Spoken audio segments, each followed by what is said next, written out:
Here he is. Good afternoon. Good morning slash afternoon. Good morning slash afternoon. How are you? Yeah, I'm good, thank you. The sun is shining. We haven't discussed the weather in a while, have we? So, No. sun is shining. I feel like it's probably 16 degrees Celsius. These days, I'm having to convert between Celsius and Fahrenheit because obviously they use Fahrenheit here in the US, and it's like the most challenging mental maths conversion. So, I'm just having to kind of like Google it quickly. Basically, I'm getting used to a quick little Google to figure it out, but it's not ideal. Are you like got to grips with the pounds to kilos sort of conversion yet? Or is that Kinda, still kinda. That I'm getting there with that one. I think that's a bit easier from a mental maths perspective. From pounds to kilos, you basically just half it and minus a little bit more. So that's a little bit easier. So when I'm like in the gym with a client, I'm just like, yeah, we'll go with that weight and hope for the best. But yeah, I'm getting better with that one. But I don't think Celsius to Fahrenheit, I don't think anyone will ever be able to convert that one in their head. no, I'm trying to think what is the like rough conversion. Is it like is Fahrenheit's a bigger, a larger number, isn't it, than Celsius? To convert Fahrenheit to Celsius, subtract 32 from the Fahrenheit temperature, then multiply the result by 5/9. Sorry, how is anyone doing that in their head? Like, I actually think I'm quite good at mental maths, but I'm no, not going to do that. Or divide by that's 1.8. that's Also, no. that's incredible. That Not is happening. incredible. Ain't happening, hun. It's like when I was in Egypt recently, and their currency over there is just mad. You like go to the shops, and it's like, right, that'll be 2,000 and something. Yeah, This means nothing to me until it's converted on Monzo. yeah, Just I that. know. Did you know that I used to live in Egypt? No, I never knew that. Yeah, I grew up in Cairo, so I yeah kind of had that problem for 5 years. But I visited like maybe 5 years ago now, 4 or 5 years ago, and we stayed at a hotel and we looked at the menu, like the drinks menu, and in my head I'm like, Egypt is so cheap. So I was looking at the wine on the menu, ordered a bottle of red wine. That in my head I was like, cool, that's a really nice bottle of red, and it's the equivalent of 24 British pounds. I was like, great.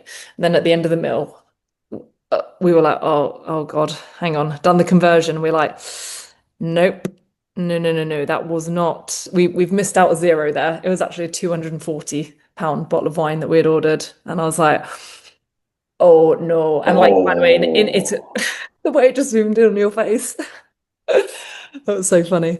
Um, oh in no. Italy, you would buy that for like 20 euros. It's just the import taxes. Oh, that's a moment in it. That's like a serious moment. Yeah, I was like, good start to the holiday. That Can't is a can't lot. afford anything else now, but that's fine. At least we had a nice bottle of red. I Um, spent all my money on one bottle of wine. one average bottle of wine, which we could have got for a tenth of the price anywhere else. But Oh, was it? anyway, Oh, was it not even like a great bottle? oh, like it was fine. It was fine. It was definitely not worth any more than 20 euros, you know. God, I don't know why I'm going through so many like currencies there. Euros, dollars, pounds. What do you want? Egyptian pounds. Um, right, let's get into A today's lot. podcast because as usual, we're just, having a chin wag at the expense of everyone else's valuable time. So, um, hello everyone, and welcome to this week's For the Love of Food podcast. It is a spill the tea episode. So as usual, we're going to be delving into a topic, and this week it's going to be all about how to stay motivated on a weight loss journey. As I sort of alluded to there, this is the first episode ever that is going to be going up on YouTube. So hello to everyone watching on YouTube, all three of you. And if you are a podcast listener and you'd like to see mine and Ollie's stunning faces whilst taking in all of these absolute gems that we're going to be sharing, then head over to YouTube, Georgia Daily Fitness, and enjoy. Um, Today, as I said, we're going to be talking about how to stay motivated to lose weight because I feel like, Ollie, I don't know if you'll agree, but like on my inquiry form, whenever someone fills it out, they're interested in working with me, I always ask, like, what do you struggle with when it comes to weight loss? And almost everyone puts, I struggle with motivation. Do you find the same with your clients? I would say that is a resounding yes, 100% across the board. Motivation and accountability are the two things that I would say like are 100% of the time always what people are looking for. Yeah, yeah, absolutely. So I think it's a really important topic to delve into, but also like possibly challenge a few misconceptions and a few mindsets surrounding motivation that are probably holding people back, and then to share some tips on how you can overcome these barriers. Um, and I think the first thing that we need to say is that motivation is as reliable as the English weather. Relying on it to stay consistent, like with your goals, is a bit like planning a wedding for April in England and then only going ahead with that wedding if it's sunny. 50-50 chance, right? Like it's you kind of playing with you're tempting fate there. And it's the same with motivation. And like obviously there's going to be some people who just are naturally more motivated than others, whether that's down to kind of like genetics or life circumstances. For some people, it's just going to be easier to kind of show up, tick the boxes, get results, such as the 20-year-old dude who maybe lives on his own, has like zero responsibilities, and is desperate for a girlfriend. Like that guy is going to find it so much easier to stay motivated and consistent than maybe the 45-year-old mom, young kids, also working, a million stresses in their life. And, the motivation on top of everything else, it's just not always going to be there. So I think it's important to acknowledge that, but it's also important to know that we can't rely on motivation. We just can't. And to be honest, a few years, maybe 5, 6 years into coaching people to lose weight now, I would say there's actually very little correlation between people getting the best results and their motivation levels. And you probably look at us as fitness coaches and think, oh, well, they're always motivated. Yeah, how do they do it? What's the secret? But honestly, I struggle to get my workouts done most of the time. I'm always literally having to like talk myself into going to the gym, getting it done, going out on that run. So whilst you might look at other people and think, oh, it's easy for them, they're just naturally more motivated, it's not the case. We just have systems in place that get us to tick the box even when we don't want to. And if you believe that motivation is the driver of action, then you will probably never ever stay consistent for long enough to get results. And it's really important to know that and to acknowledge that, because as I say, it will come and go. Most of the time, it probably won't be there. And when you accept this and stop relying on it, you regain control, and you start realizing that you can show up and you can do the hard thing, even when you don't want to. And the more you do that, the easier it gets over time. So in this podcast, as I say, we're going to give you some tips for doing the thing, even when you couldn't think of anything worse, when motivation isn't there, when energy is low, because let's be real, anyone can show up for themselves when they're motivated. That's not the hard part. The people who get the best results are those who show up when it is bloody tough. So the question is, how can you become that person?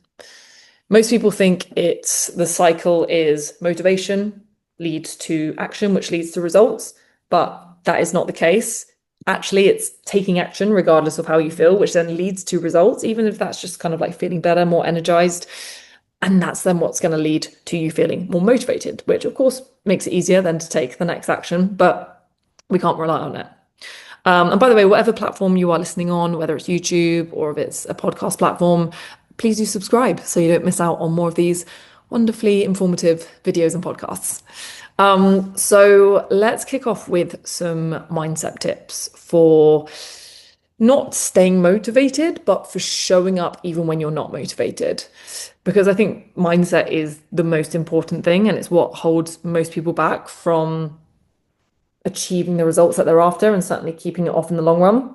And even just kind of like understanding and reminding yourself of the things that we're going to share with you from a mindset perspective will do absolute wonders on your journey. So I think the first thing that I want to share from a mindset perspective is shifting the idea that wanting to quit and or not wanting to go to the gym or not wanting to make the healthy meal is you essentially being a failure and therefore you should quit. I think a lot of people think, well, if I've got that, like if there's that friction in between the thought and the action that I should be taking, if it feels hard, then I'm just never going to be that person, right? Like that's a bad sign. So I may as well just give up. But actually, if we can embrace the fact that it is going to be hard and find a way to do it anyway, and acknowledge that we're not going to be perfect all the time, that changes everything.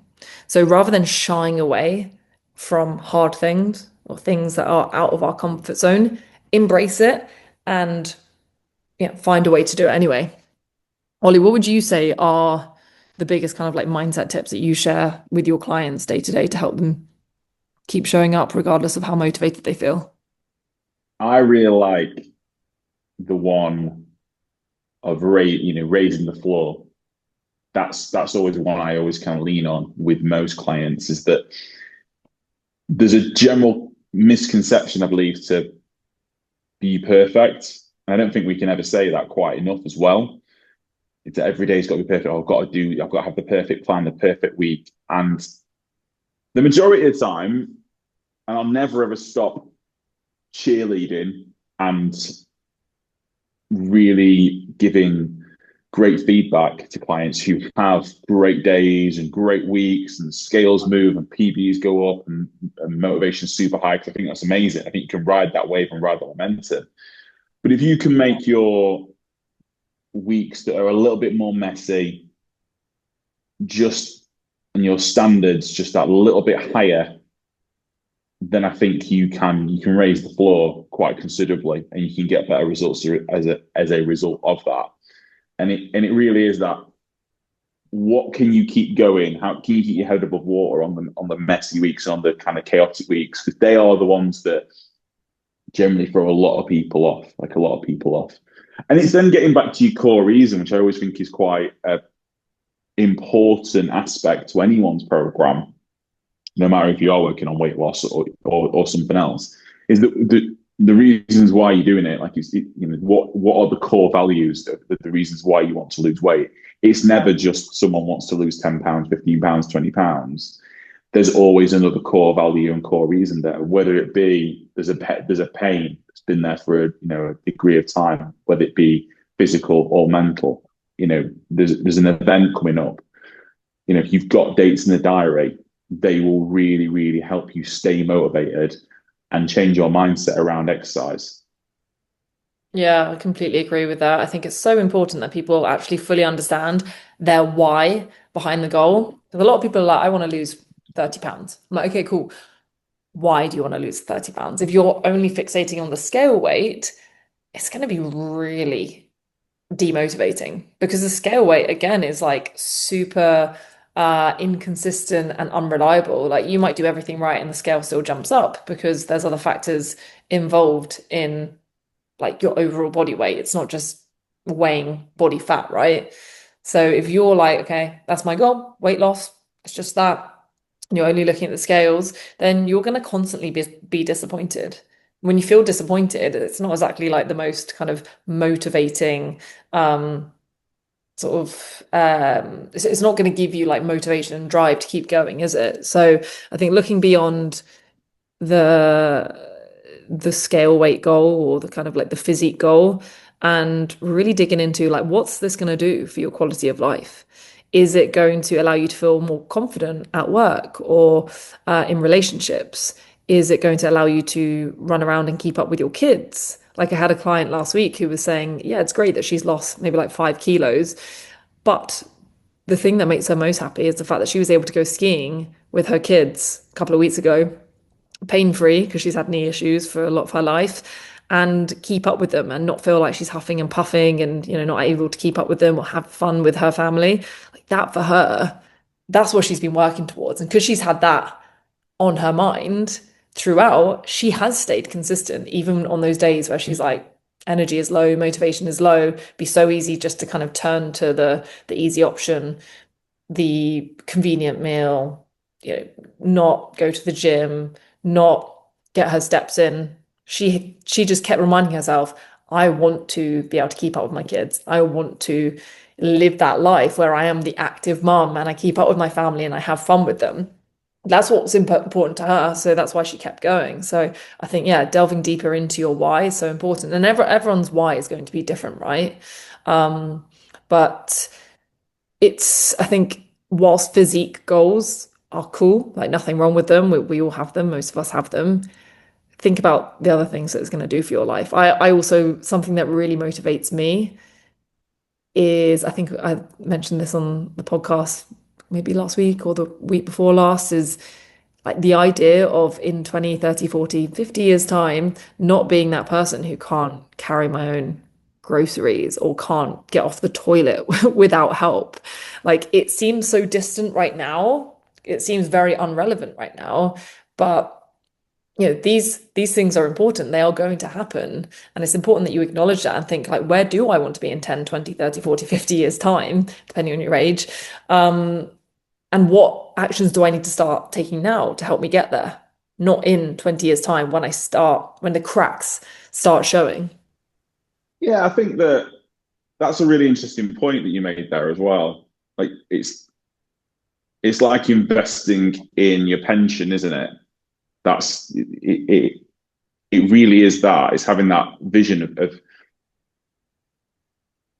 1 year, 5 years, 10 years, 15 years, 20 years down the line that will keep you going and keep you motivated. Because, like, yeah, like you say, the aesthetic is awesome, is really, really awesome. But having that as a longer term goal as well is going to keep you in the fight almost, and want you to keep doing it. And it also, I guess, like leaning on a mindset tip, it can feel quite intense when you first start working on a program, when you first start working with a coach or weight loss program. It can feel like you've got to do this in a certain amount of time. Probably maybe we don't help ourselves with that, saying, running like 6 week or 12 week programs or 6 month programs, which we all do, because it can be quite intense and it can be quite, oh my God, like that's a lot. And it can sometimes bury some people underground as much as we try it not. But having a more of a longer term strategy as well can just like relieve that tension a little bit. But as well as that, you're kind of leaning on as well, thinking in averages and using time to your advantage is a really great one. Rather than viewing one perfect day or one day where you might have potentially gone on a tangent or potentially screwed up your calories or not trained or perceive that you maybe not have trained for long enough, is looking at a longer term vision of that program over a course of a week and of course for months and months, going, right, okay, I'm going to give myself enough time to get to that place. And yeah, it's that fine balance between overwhelm and also not being lackadaisical, that and giving yourself too much time, I think is a really interesting balance. That we're all very different, we're all very motivated differently, and I'm always really well aware of that. I think that comes down to as well, like knowing your own mind and knowing what motivates you, gets you up in the morning and gets you, get the best out of yourself. So I think that I'm not really sure if that's an answer as per se, but I've kind of gone on like two or three or four different tangents there. But I think the importance of knowing your own mind and what motivates you is absolutely integral to your progress over time.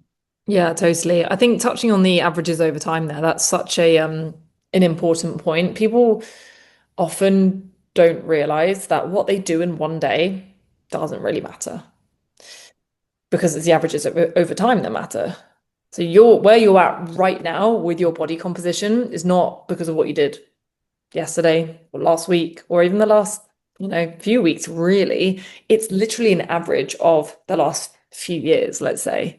So that's why, number one, if it's taken you years to get to the place that you're in now, it's probably not going to take a couple of weeks to undo that and get to where you want to be. So accepting it's going to take a while is great, takes a bit of pressure off. But also, that mindset helps you to move away from all or nothing thinking, which so many people are susceptible to, and it does hold them back. If they think they need to be perfect every single day to get results, they're always going to be disappointed in themselves because no one is perfect. We all have those days which kind of throw us off, set us back a little bit. But how you respond to those days is so, so important. So this is a really important thing from a mindset perspective. If you can think, okay, where are my averages at for the week or even for the month?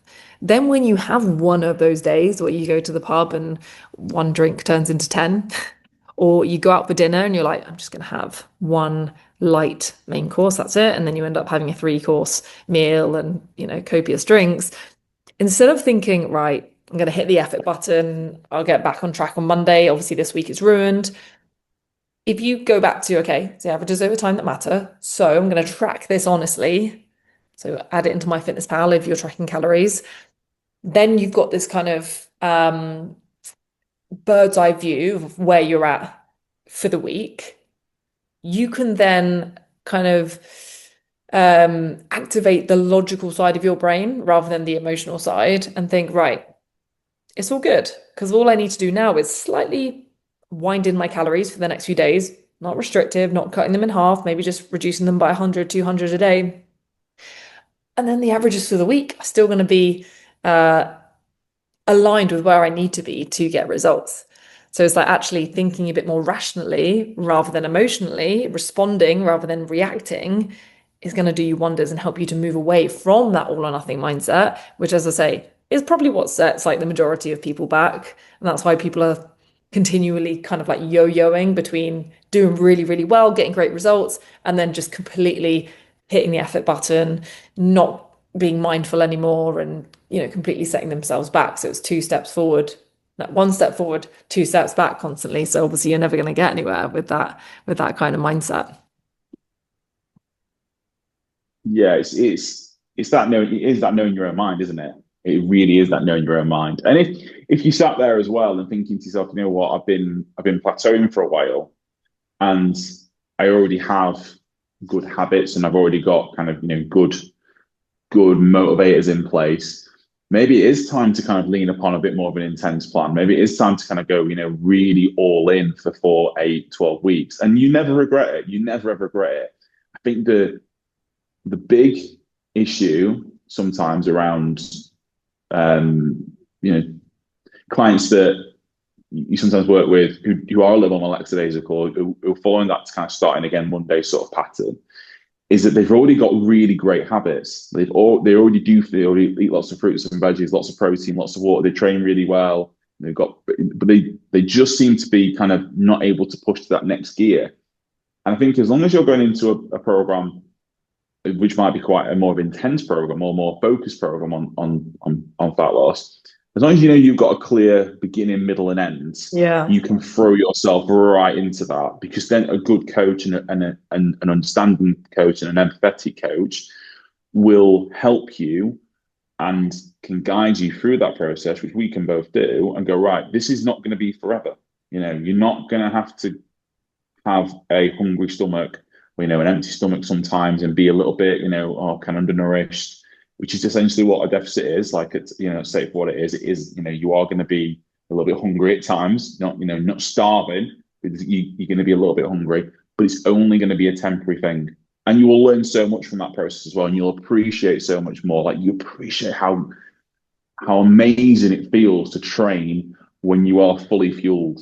Like, Mm. and that's why the whole, we've talked in the podcast before about when you do performance-based goal like a marathon or like a high rocks, it's like, oh, forget about weight loss. That's a byproduct because Yeah. you need to be well fueled. Like, but those sessions that you feel like you've just like someone's giving you dynamite, like after that, when you're fueled correctly, and then you have a bigger appreciation for things. So I think the mind is such an important thing. Like it really, Mm. really is. And if you are open-minded, and you've always got that willingness to go, you know what, we're going to fix it, then you can't really go wrong for me. Having that growth mindset and not just fixed, oh, it's never work. Yeah. That is going to get you nowhere, nowhere. Anything is figure outable mindset. That's what we want. Yeah, it But completely yeah, is. I completely agree about having like intentional phases. I was listening to a really good podcast the other day actually about how so many people are stuck in that sort of trying phase where they're Hmm. kind of like you say, like they've got decent habits in place, generally eating well, generally staying pretty active, but they're not. consistent enough with it and they're not trying hard enough to get like really decent results. So they kind of are constantly in that cycle of yeah, kind of getting results and then kind of setting themselves back and not really getting to where they want to be. So motivation is never really up there either because, motivation is somewhat driven by your results. And that's a really kind of miserable cycle to be in. And it can be quite deceptive because you can feel like you're being productive because you are ticking a lot of boxes, but you're not doing enough to get really solid results. So that's a lot of kind of in this, I don't want to say wasted effort because it's not wasted, but it feels wasted because ultimately you're in it to get results and you're not getting those results. So that's why I think actually if you can break up the year into these kind of phases, maybe like sprint phases versus cruise phases, I like to call them, where for a certain amount of time you go big. We're not talking restrictive. We're not talking like slash your calories, starve yourself and do tons of cardio. It's just like tighten up and commit and, make a promise to yourself that you are going to commit to this for X amount of weeks, a couple of months, 3 months maybe, depending on what your year's looking like, and actually follow through with that promise that you've made to yourself. Nail the calories, do it even when it feels hard, keep your steps up even when it feels hard, get your strength sessions in even when it feels hard, kind of a bit more of like a no excuses mindset because we all have those days where we kind of make excuses like, I was tired. Could you have still got the session? Yeah, probably, but use being tired as an excuse. Commit to a certain amount of time of doing that, knowing that it's not forever and knowing that you're not being completely restrictive. You're not necessarily like never, you're not going to socialize or anything in that phase. You're just being a little bit more, you're just dialing in a little bit more and holding yourself to higher standards. And that can like get you some really incredible results in ways that you didn't realize was possible because you'd been in that kind of trying phase. And then you have a little bit of like a maintenance phase, dial it back, chill out for a bit, and then you do it again. And then throughout the year, not only are you getting great results, but you're also learning how to maintain them in the process. So that's what I like to do with a lot of clients. It's like we map out the whole year. We don't think, all right, this is just going to be like a 2 month process and then we're done. It's like, what does this year look like for you? Okay, you've got a few holidays along the way, you've got a few birthdays, occasions, whatever it might be. So we can factor those in. And but maybe because you don't have a holiday for another 3 months, we can go big for these 3 months. Then we take the foot off the gas for a month, then we go big for another 3 months. So everyone's different. It depends on your goals and your lifestyle, but mapping out your year and breaking them down into sprint and cruise phases works incredibly well for a lot of people, especially if you have been struggling for years. I love when I get to work with the client for 6 months minimum. I've got them signed up and they know they're in and we can map that shit out. It's great because the complexities, I think, of coaching, I don't know if you'll agree with me, and it's probably going too much down a coaching route, but it will have some relevance, is that you get the clients who are really, really all in, and you sometimes have a harder time trying to convince that set client X to back off a little bit and find some degree of maintenance. And then you have client Y who will start and are stuck in that exact cycle you said, convincing them to really move into that sort of mindset. And in between, there's got to be this kind of like a happy medium. It's a little bit like a state of flow graph, isn't it? Where you want to be in the state of flow in the middle. If the task is too hard, then ultimately it's anxiety driven. If the task is too easy, then it's just boring. And I think that's the absolute, it's the porridge analogy, isn't it? It's the three bears. One was too warm, one was too cold, one's just right, like Goldilocks. I couldn't think of the word gold. I couldn't think of the term, the name Goldilocks then, for whatever reason. But like you want to find that that's just right, and once you find that, good shit happens. Yeah, exactly. And I think that's why we always do like a lifestyle audit with our clients when they join with one-to-one clients. It's like we could make assumptions. We could say, okay, this works for a lot of people, so let's try this. But ultimately, we won't know exactly what's going to work for you unless we've done that lifestyle audit of, okay, delving into your stress, like life stresses, what's held you back in the past, what mindset barriers do you tend to kind of struggle with, what does your day to day, your week to week look like? what are your activity levels currently? What's the past look like for you? All of these little things. That's why with any new client, I get to know this in depth. And when I understand that, I know I typically then know, okay, this is exactly the path that we're going to take to get you from A to B. This is what the next few months to year is going to look like, rather than, all right, cool, you're a new client, here's some generic targets. Let's see how we go. Because, doing it that way, it's like, oh, God, there's probably going to be a lot. I mean, course correction's a good thing, but there's going to be a lot of course correcting that way because I haven't got to know you in the first place. And that's why so many people, if they go to Weight Watchers or Slimming World, it's like they don't know you. Half of that's just AI, like giving you like a generic cookie cutter meal plan, hoping for the best, getting you to, I mean, often really just ruining your relationship with food because you're then starting to liken food to being a sin. That's not helping anyone. So that's why we do things a bit differently, and that's why our clients are getting incredible results, but not just getting the results, but they're lasting for good, and they feel confident keeping it up. That's the beauty in actually getting to know people because everyone is different. Everyone needs a different approach. I always now, whenever I work with anyone, whether it be you, whether it be kind of you know, business mentors, myself, PTs, all that kind of thing. I know this is going to sound like quite a strange analogy, but we talk about pints quite regularly. I don't work with anyone I wouldn't be happy to go to the pub with. That's kind of Oh, my rule. yeah, I like that. And I know that sounds completely and utterly backwards. And I'm not saying that you have to want to go to the pub with all your clients. That's not what I'm saying. But it'd be, it's great when you do. But and that has a quite an amusing sort of feeling about it. But the actual deeper thinking of that in my mind is that actually, what, I've been part of programs of people whose values aren't aligned with mine. Not that they're bad values, potentially. I don't know. That's a whole other conversation.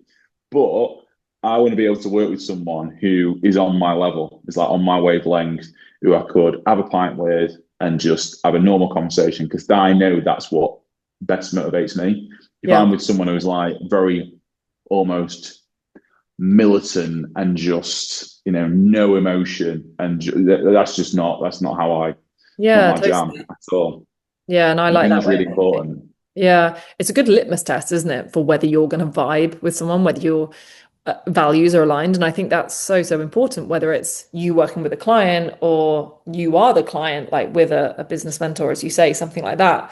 The results are always going to be better if you just have things in common, whether, if you have the same sort of values. And that's why most of our clients, or pretty much all of our clients, are very similar to us in that they don't take life too seriously. They enjoy going out for dinner, maybe going out for drinks, and it's really important to them that they can still enjoy a social life, prioritize the things that are important to them in life. Maybe that's career, maybe that's family, whilst achieving their goals in a nice kind of balanced and sustainable way. We don't really work with people who are just in it for like a, 6 week push, lose as much weight as possible, and then, you know, they're done with it. Like that's just not who we work with, and that's why we don't really take on anyone that we don't genuinely think we'd be able to help. So this is probably a good time to say actually, if you are thinking of starting a fat loss journey or you have been struggling, like, and this is something that I was going to mention anyway, like in terms of like staying consistent and ticking the boxes even if you're not motivated, work with a coach, have accountability. Like our one-to-one clients get the best results because they have the most accountability. Lots of studies show this. The more accountability you have in your life, the more likely you are to stay consistent and get like top-notch results. And I can, from an anecdotal point of view, I can say that's 100% true. That's why we have that's why we both have coaches too, right? I know that you've got a trainer, right? And I've gone through kind of phases of having coaches. I've got a business mentor right now. It's not because we don't know what we're doing, but it's because we are serious about getting above average results. And we want someone to push us and to to push us to show up even on the days that we don't want to and get the best out of us. I think it's a real kind of competitive advantage. So yeah, if that's what you feel like you need right now, if you're lacking accountability and support, like get in touch with us, especially if you feel like, based on what we've said, we've been pretty explicit there about the kind of people that we work with and who we vibe with. Basically, if you'd like to go to the pub with us and have a pint, you'd probably be a great client of ours. But I'm Be gonna an awesome pop the client. link. Absolutely awesome. I'm gonna pop the link in the description so you can inquire about coaching there. As I say, we will review your application and we wouldn't take on anyone who we don't think would be like a really great fit. So you've got nothing to lose really. But yeah, definitely get in touch and would love to support you on your journey. I think we've got a couple more like tips on how to keep showing up anyway, regardless of motivation. And then we'll kind of finish there. So another tip that I had was curating your environment as much as possible. So I think a lot of people they kind of just feel like things are out of their control. They kind of just decide like, you know what will be will be. If my partner comes home and he brings home like a cheesecake. I'm gonna eat it because it's there. It's in the house. It's in the fridge. That's it. He's brought it home. I can't possibly say no, right? And it's like, well, you do have a choice there. So it's like curating your environment as much as possible, doing the healthy shop, getting it in at the beginning of the week, planning your meals, getting your gym clothes out each morning. Little things like this are going to help. So curate your environment, but also don't feel like even if your environment isn't optimal, that you aren't still in control. Because whilst it's helpful to have an environment that aligns with your goals, it's never going to be possible for it to 100% align with your goals all the time. There are going to be temptations. There are going to be not so ideal things that happen. And it's just about always staying in tune with what your goals are and your values and kind of asking yourself, like, what's the best I can do in this situation to align with both my goals and my values? Um, and I think that's the best way to kind of, come at these sort of situations so that you're not falling into that perfectionist mindset. Would you add anything to that one, Ollie? No, I think you're spot on. I think you're absolutely spot on. Like the perfectionist mindset is really, really it's what holds people back. And I'm very aware that sometimes on these podcasts we do kind of go over similar topics and kind of skirt around similar issues, but we only skirt around those issues and we only say those things because it's what we both got half a decade to a decade's worth of experience of working with clients or being in and around gyms ourselves and going through various programs, and they are the most common things that come up at the time and time Yeah. again. It really is so important, so important. The accountability thing for anyone is huge, absolutely huge, because then you have someone who you are responsible to Yeah. on every level, and the right coach will always be like cheat codes, all all the way through, and they'll help you and guide you and give you all the tips and tricks that you need. Yeah, 100%. The final thing I want to touch on is although we've kind of sort of discussed ways that you can keep showing up and stay consistent regardless of your motivation levels today, we also have to acknowledge that if you are motivated, obviously that is going to help you to stay more consistent. So what are the ways to actually increase motivation? I think number one is to acknowledge the wins, not necessarily just, are you losing weight? Did the scale weight drop this week? I would say that's quite often the least interesting and important bit of data of the week. The wins that really matter are often the non-scale victories. How are you feeling in yourself? How are you feeling day to day? How's your quality of life at the moment? How are you sleeping? How are your clothes fitting? Are you feeling more confident? Are you feeling stronger? All of these things that people very often overlook in favor of the scales. If the scales haven't dropped, then there's no wins from this week, right? And that's why, again, like Weight Watchers, you go there, and if your weight hasn't dropped that week, then you're a failure, right? Or at least you're made to feel that way, which is just so conducive to never getting results, basically, and always feeling quite deflated. So acknowledge the wins every single day, or at least every single week. especially the wins that go beyond physique and scale weight, because they're the ones that are going to keep you going even when you're not seeing those changes, which is inevitable that you're not going to all the time. Um, the other thing I was going to mention here, but I already have mentioned it just a moment ago, is having specific phases throughout your year. So sprint and cruise phases, sometimes pushing a little bit harder, sometimes dialing it back. Look at it as a dimmer switch rather than an on-off switch. So sometimes you're turning it right up, sometimes you're turning it down, but you're never turning it off completely. That's so important. Um, and I think the final one would be stop comparing yourself to others. It's like one of the most Hmm. demotivating things in the world. We all do it, of course. You know, if you're on social media, you're going to naturally compare yourself to others, even if subconsciously. But unfollow anyone who is bad vibes, who makes you feel bad about yourself, because whilst you can't always control how you feel and what you think, you can control what you consume. And I think that has a big influence on, how you feel about yourself and about the world. That's a really important one. Really, really important. I've not thought about that for some time actually. Like have a social media cleanse Mm, and you will 100% see a difference in your mindset very, very quickly. Environment's just such a big, big aspect of your goal, and that comes down to managing and sometimes changing your environment, and sometimes managing the expectation of your environment as well. Because there's some I'll try and break this, but if you can be if you can manage your environment, whether it's friends, family, who might potentially be detrimental towards your results, I'm not saying you have to change that completely, but you know how to mentally manage that, you'll find things a lot easier, like a lot easier. And there are some people who are not going to understand the fact that you want to drink more water, eat better food, and get more steps in and go to the gym 4 or 5 times a week. Cool. Everyone's down to do their own thing. But what I would say about that as well is that I guarantee once you achieve that result, 1, 2 year, 3 years, or maybe 4 years, or however long down the line, they'll ask you how you did it. And they yeah. always will. Hmm. Always will. There are some people who don't, but in the back of their minds, they will. Yeah, we always, Absolutely will. always say it holds that mirror, doesn't it, to them? Yeah, it definitely holds a mirror.